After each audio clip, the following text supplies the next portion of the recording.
Pandian store சீரியல்ல இனிய எபிசோட்ல என்ன நடந்திருக்கு அப்படிங்கிறத பார்க்கலாம். ஸோ இப்ப நம்ம செந்தில் வந்து நம்ம மீனாவுக்காகவும் ஒரு கிஃப்ட் வாங்கிட்டு வந்திருக்கிறாப்ல. அது வேற எதுவும் இல்ல, ஹேண்ட்பேக் தான். ஆனா அந்த ஹேண்ட்பேக்கோட விலை மட்டும் ரூ. 5000 வாட்டுக்கு. சம்பளத்தை விட அதிகமா வாங்கியிருக்கிறாப்ல இல்லையா? ஸோ அந்த மேற்கொண்டு பணத்துக்கு என்ன செஞ்சீங்க அப்படின்னு கேட்டா, ஆபீஸ்லயே ஒருத்தர்கிட்ட கடன் வாங்கி தான் வந்து பாத்தீங்கன்னா தலைவர் இவ்வளவு செலவும் பண்ணியிருக்கிறாரு. பார்க்குற நமக்கே அவ்வளோ கோவம் வரும்போது, நம்ம பாண்டியனுக்கு கோவம் வந்ததுல கொஞ்சம் கூட தப்பே இல்ல.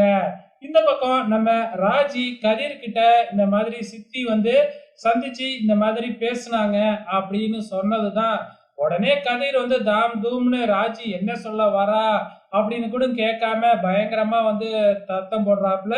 நீ என்ன வேணும்னாலும் வீட்டுல பேசிக்கி, ஆனா நான் உனக்கு எதிரா தான் இருப்பேன். அந்த குமாரவேல ஜெயில தள்ளணும்னு தான் நான் வந்து சொல்லுவேன். அப்படியே அவன் தப்பிச்சு வந்தாலும் வெளியில வந்த உடனே நான் அவனை சும்மா விட மாட்டேன். அப்படி இப்படின்னு தாம் தூம்னு குதிக்கிறாப்புல. ராஜி நான் என்ன சொல்ல வரேனே நீங்க கேட்கலல்ல. நான் வந்து பாத்தீங்கன்னா சப்போர்ட் பண்ண முடியாதுன்னு சொல்லிட்டேன். நான் அரசி பக்கம் தான் நிப்பேன்னு சொல்லிட்டேன். அத சொல்ல வரலாம்னு பார்த்தா நீ கேட்கவே இல்ல. கொஞ்சம் கூட என்னைய நீ புரிஞ்சுக்கவே இல்லல்ல. அப்படின்னு கதிர் மேல கோவப்பட்டுட்டு அப்படியே படுத்துடுறாங்க பேசாம.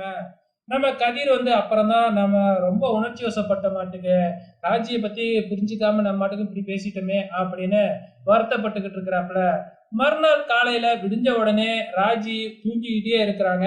நம்ம கதிர் எழுப்பி சீக்கிரம் டைம் ஆச்சு, போய் இப்ப ரெடி ஆகிட்டு வா, பிராக்டிஸ் போகணும் அப்படிங்கிற மாதிரி சொல்றாங்க.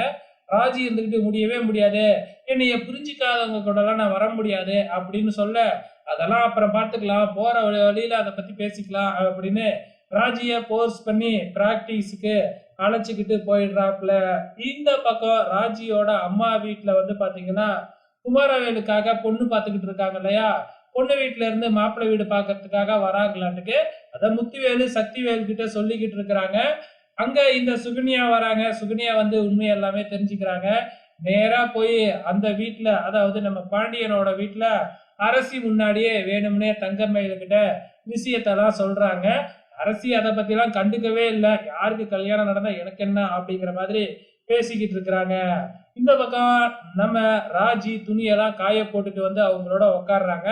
அப்ப அரசி ஒரு நியூஸ் பேப்பர் எடுத்து கொடுத்து இத பாருங்க அப்படின்னு காமிச்சா, அதுல சென்னையில ஒரு டான்ஸ் ப்ரோக்ராம் நடக்குது, காம்படிஷன். அதுல வின் பண்ணுனா 10 லட்சம் ரூபாய் அப்படின்னு போட்டிருக்கு. உடனே என்ன ராஜி இதுல கலந்துக்கலாம்னு தோணுதா? வீட்டுல பர்மிஷன் கொடுப்பாங்களா அப்படின்னு கேட்டுக்கிட்டு இருக்கிறாங்க.